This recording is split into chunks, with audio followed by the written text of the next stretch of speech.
Welcome to Shukla ID point. आप सभी का स्वागत है आपके अपने YouTube channel Shukla ID point में। मैं शिवम शुक्ला आप सभी दोस्तों का हार्दिक स्वागत करता हूं।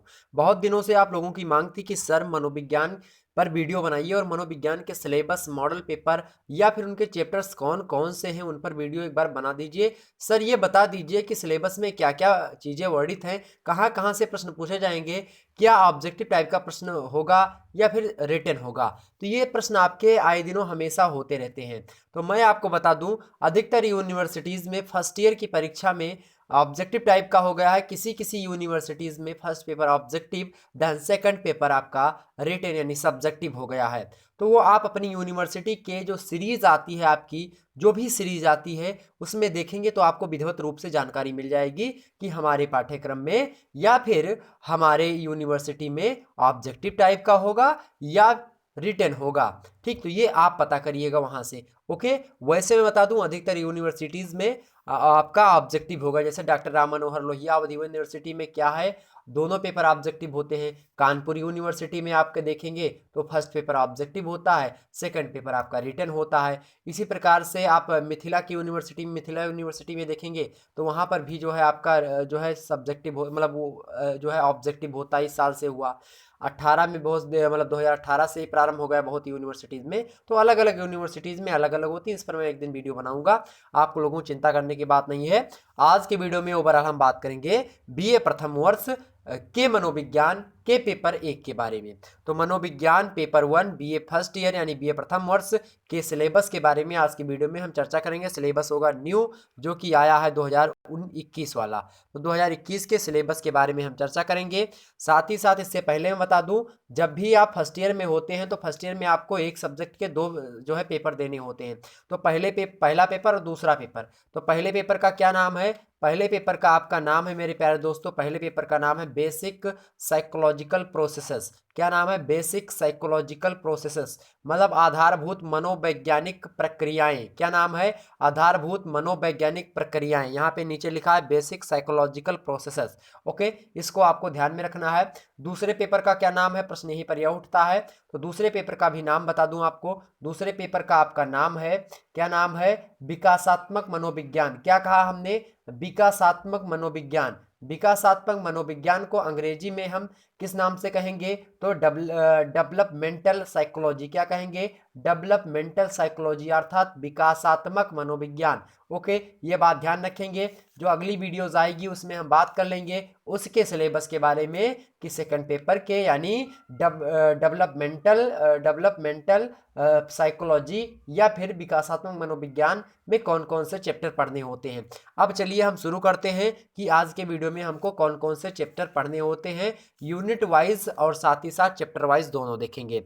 चले वीडियो को शुरू करते हैं। तो वीडियो को शुरू करने से पहले अगर मैं एक बात यहाँ पे और बताना चाहूँ आपको, तो यह उचित होगा, क्या उचित होगा कि अगर आपको इससे संबंधित वीडियो और भी देखनी है, जैसे कि पेपर 1 मतलब चैप्टर 1 चैप्टर 2 चैप्टर 3 इस प्रकार से, तो आप अभी हमारे चैनल को सब्सक्राइब करेंगे और इसी पर वीडियो अपलोड होगी। साथ ही साथ मैं बता दूं आपको, यह वीडियो जो मैं बताऊंगा मनोविज्ञान की, यह अपलोड होगी बीए क्रैकर यूट्यूब चैनल पे। बीए क्रैकर यूट्यूब चैनल पे मैं जो है चैप्टर वाइज वीडियो इसकी अपलोड कर दूंगा। ओके, तो आप अभी बीए क्रैकर यूट्यूब चैनल को सब्सक्राइब कर लेंगे, वहां पर आपको फर्स्ट ईयर से संबंधित मनोविज्ञान की वीडियोस चैप्टर वाइज मिलेंगी। मॉडल पेपर इसी पर डाल देंगे। ओके, ये बात आप ध्यान रखेंगे। चले शुरू करते हैं। Basic psychological process. देखिए मित्रों, आपका जो पेपर है वो लगभग 5 इकाई में बटा हुआ है। 5 इकाइयों में ओवरऑल हम 14 चैप्टर देखते हैं। अब उन 14 में से इकाई 1 में देख लेते हैं कितने चैप्टर हैं। तो एक चैप्टर हैं। इकाई 2 में आपके लगभग कितने चैप्टर हैं? 6 चैप्टर हैं। इकाई 3 में आपके 4 चैप्टर हैं और इकाई 5 में आपके 3 चैप्टर हैं। ओके, तो इकाई 1 का जो चैप्टर है उसमें मनोविज्ञान का अर्थ देखते हैं, मनोविज्ञान की परिभाषा देखते हैं और मनोविज्ञान का विषय क्षेत्र देखते हैं। अगर इससे संबंधित वीडियो डीप में आपको देखनी है तो आप शिक्षा शास्त्र के first paper BA second year में ये टॉपिक है, उस पर हमने वीडियो बनाई है। तो आप बीए सेकंड सर्च करेंगे यूट्यूब पे, BA second year education paper 1 chapter 1 शिक्षा मनोविज्ञान का अर्थ एवं परिभाषा, तो वहां पे विस्तार से आप समझ पाएंगे। पूरे के पूरे चैप्टर पर वीडियो अपलोडेड है शुक्ला आईडी पॉइंट चैनल पे, तो इसी पे आप देख सकते हैं आराम से। ठीक, तो ये आपका मनोविज्ञान का क्या अर्थ होता है, मनोविज्ञान की क्या परिभाषा होती है, इसको देख लेंगे। यानी अगर बात करें मनोविज्ञान को, तो हमने उसमें बताया मनोविज्ञान मन का विज्ञान है, मनोविज्ञान आत्मा का विज्ञान है। किसने माना इसको? बहुत सारे विद्वानों ने माना। ठीक है, मनोविज्ञान चेतना का विज्ञान है। जेम्स बुंट, जेम्स सली, इन सभी विद्वानों ने माना जो मनोविज्ञान है वो कैसा है, चेतना का विज्ञान है। प्रोफेसर वाटसन ने मनोविज्ञान को व्यवहार का विज्ञान कहा है। इसी प्रकार से स्किनर महोदय ने कहा मनोविज्ञान जीवन की विभिन्न परिस्थितियों के प्रति प्राणी की प्रतिक्रियाओं का अध्ययन करना होता है। प्रक्रियाओं अथवा व्यवहार से तात्पर्य यहाँ पर इनका यह होता है मित्रों कि जो प्राणी होते हैं, प्राणी की सभी प्रकार की प्रतिक्रियाएं, समायोजन, कार्यों एवं सभी और जो अनुभव होते हैं इन सभी को मिला लेंगे तो क्या बनता है, मनोविज्ञान बनता है। ध्यान रखेंगे इतनी बात। मनोविज्ञान के क्षेत्र में देखेंगे तो इसके अंतर्गत नर नारी, बालक, युवा, प्रौढ़, पशु, ये सभी आ जाते हैं। ओके, तो ये सारी चीजें होती मनोविज्ञान के अंतर्गत। जब मैं चैप्टर वाइज वीडियो आपको बता रहा हूँ तो उसमें विस्तार से हम सारी बातों को समझ लेंगे। हालांकि आपको फर्स्ट चैप्टर देखना है तो आप उस पर देख सकते हैं, मैं पॉइंट टू पॉइंट में वीडियो बनाता रहूंगा चैप्टर वाइज। ओके, ध्यान रखेंगे। आगे बढ़ते हैं, मनोविज्ञान की अध्ययन विधियां।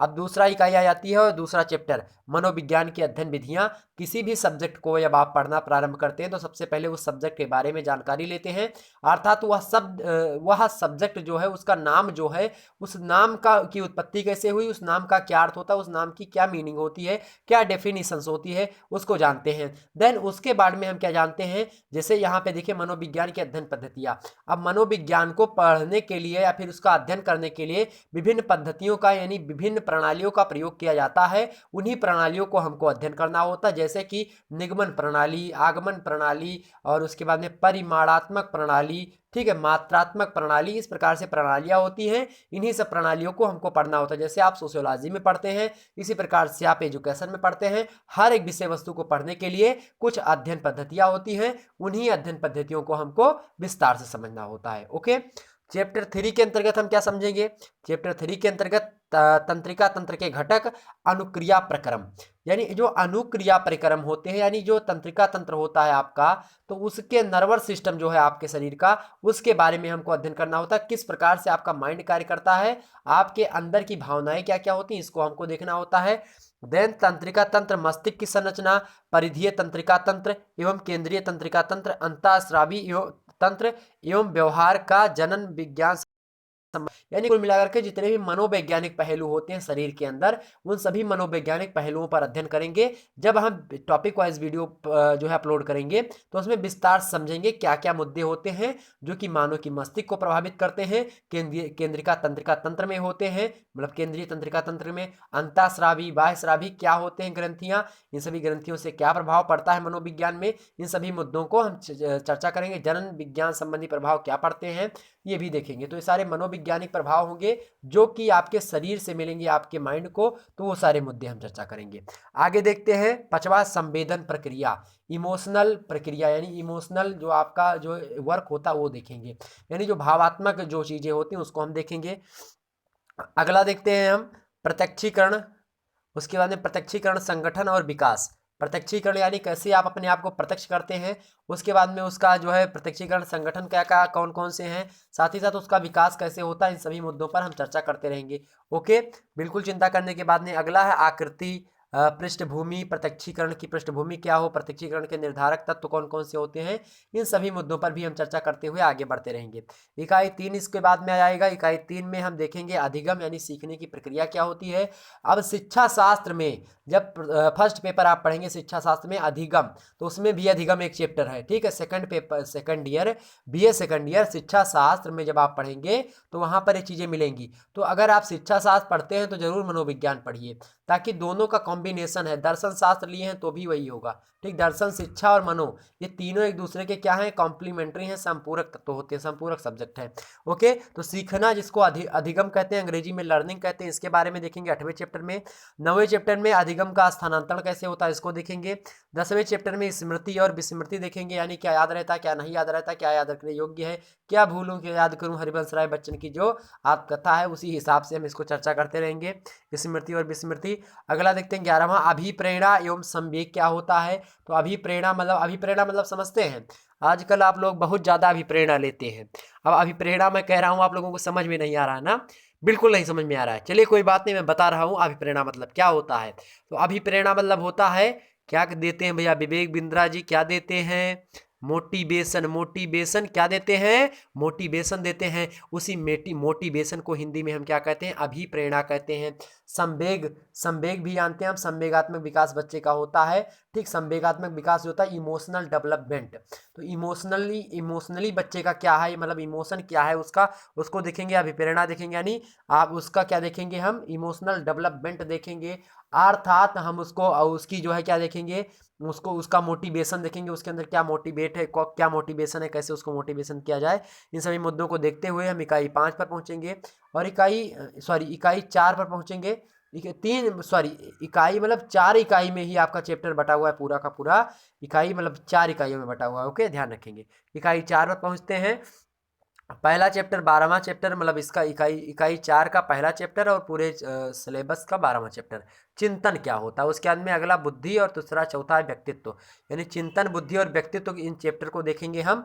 अब अगर ये सब चैप्टर्स आपको चाहिए तो बीए सेकंड ईयर का शिक्षा शास्त्र में पढ़ाता हूँ, तो उसमें सारे चैप्टर आपको मिल जाएंगे। ओके, कि बुद्धि लब्धि क्या होती है, चिंतन क्या होता है, व्यक्तित्व क्या होता है, यानी व्यक्तित्व मतलब समझते हैं पर्सनालिटी क्या होती है, बुद्धि क्या होती है, यानी ये जो इंटेलिजेंस होता है वो क्या होता है, इंटेलिजेंट क्वोशेंट क्या होता है, आईक्यू क्या होता है, ये सारे मुद्दे हम उसमें चर्चा करते हैं। ठीक, ध्यान रखेंगे। तो इतने सारे चैप्टर आपको पढ़ने होते हैं बस। तो ओवरऑल इतने सारे चैप्टर्स आपको देखने को मिलेंगे आपके फर्स्ट पेपर में। देन सेकंड पेपर जब हम चलेंगे तो सेकंड पेपर में भी हम अगली वीडियो में बताएंगे कि उसमें तमाम सारी चीज़ें पढ़ते हैं, जैसे वो विकासात्मक मनोविज्ञान की प्रकृति कैसी है, उसका विषय क्षेत्र कहाँ कहाँ तक फैला है, मानव विकास की अध्ययन पद्धतियाँ कौन कौन सी हैं जो कि मनुष्य ने विकसित करी है, मनोवैज्ञानिक सिद्धांत देखेंगे, फ्रायड का व्यावसायिक सिद्धांत देखेंगे, पावलाव और स्किनर महोदय का, इन सभी का सिद्धांत देखते हुए हम आगे बढ़ते हुए चले जाएंगे।